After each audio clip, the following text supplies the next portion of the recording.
are really to say that we ignore demography at our peril. If you look at the left-hand graph on this slide, it illustrates population growth. We're all very familiar with such population growth. It's largely meaningless to us all, I think. What I would say to make it meaningful to you is the world population is increasing by 6 million a month. That is greater than the population of the United Kingdom every year, and it's predicated to increase to something of the order of 8.3 billion people by 2030, flattening out somewhat by 2050 at around 9 billion. But that population growth is very diverse. The primary area of population growth is in Asia and in Africa. African population effectively doubling, the Asian population increasing substantially, but the populations of Europe, either in much of the OECD, essentially being stagnant or in modest decline. So that is one of the first drivers that are taking us into the 21st century, is population trend. The second driver of population in the 21st century is on the right-hand graph, which is urbanization. This year, for the first time, the population living in the urban environment exceeded the rural environment. And as you can see from the graph, the world's rural population is predicated to decline in the middle of the next decade and continue to decline. So that around about 2030, which is the period I'm going to be focusing on, you're going to see something of the order of 60%, a little bit larger than that, living in an urban environment. A very different picture from what you can see at the beginning of the century. The third major, and that is the second major driver. The third major driver is a good thing. It is the alleviation of poverty. This has been enormously successful in the last 2 or 3 decades, particularly in China and India, but also in South America. It's not to say there's not problems, and indeed there are still enormous problems of people living on or below the poverty line. 1 billion people live less, have an income of less than half a euro, 0.6 of a euro, 60 centimes a day. 41% of the population of Bangladesh, you're probably unable to read this slide at the back, 41% of the population of Bangladesh lives on less than 60 centimes a day. And even as you move through the poverty bands, living on a little bit between 60 centimes and somewhat larger income, you have a large population living at that level. 80% of the people of India are in this. 92% of the population of Nigeria are living at this sort of level of income. And living between €1.20 and €6 a day, habits change. And this is a good thing. We have seen people coming out of poverty.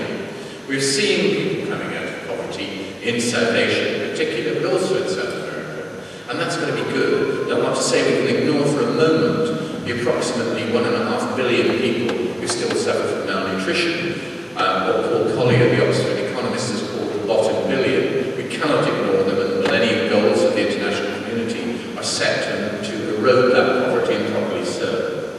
But this third driver of people coming out of abject poverty is actually one of the major drivers in the other major driver in the 21st century. To give you an indication of the way this operates, in 2006 there were approximately 350 million households in the developing world with an income of greater than about 15,000 euros a year. 8,000 euros a year, I'm sorry. The projection to 2030 is that 350 million will increase to 2.1 billion people.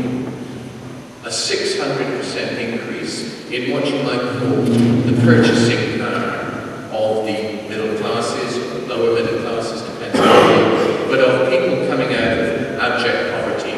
And as they come out of abject poverty, their diets, their demands are changing. And I've argued that these three trends, and next slide please, taken together with the problem of climate change, generates a real problem. We have got to produce, because of these three factors, 50% more food, We need to produce 50% more energy. We need to make available fresh water. 30% more fresh water should be available in the period 2 decades only to 2030. And at the same time, we've got to mitigate and adapt to climate change, because climate change is there. There are no doubts about the importance of the summit that is going to take place in Copenhagen. That is, I believe, going to determine the real future of mankind into the next century. But the greenhouse gases that are currently in the atmosphere will determine the climate till 2030.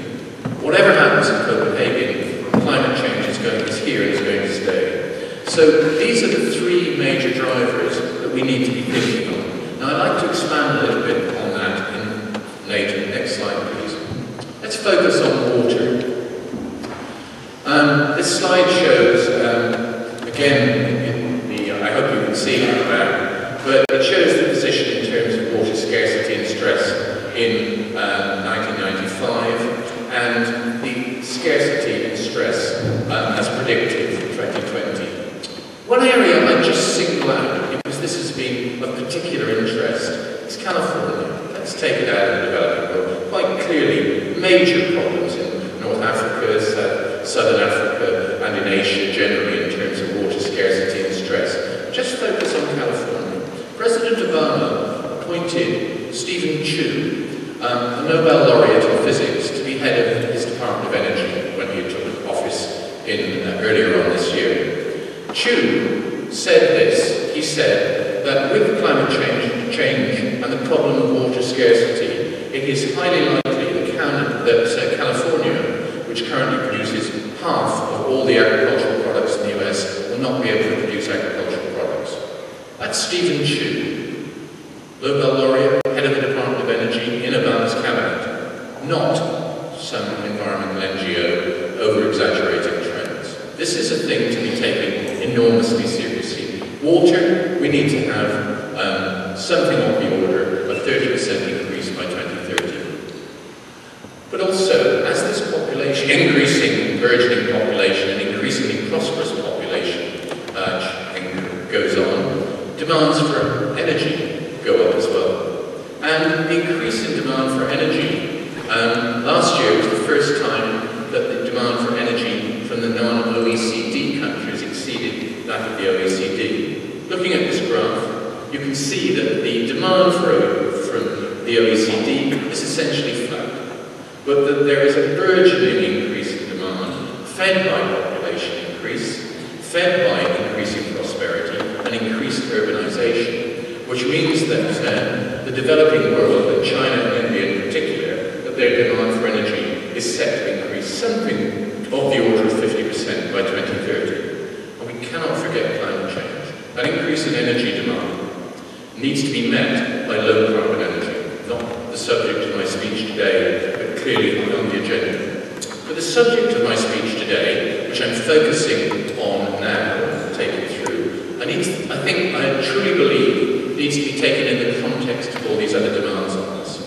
We, at our peril, ignore climate change, water security, energy security when we worry about food security. They're all intimately related, and the way that we actually deal with them has got to try to avoid unintended consequences for the other.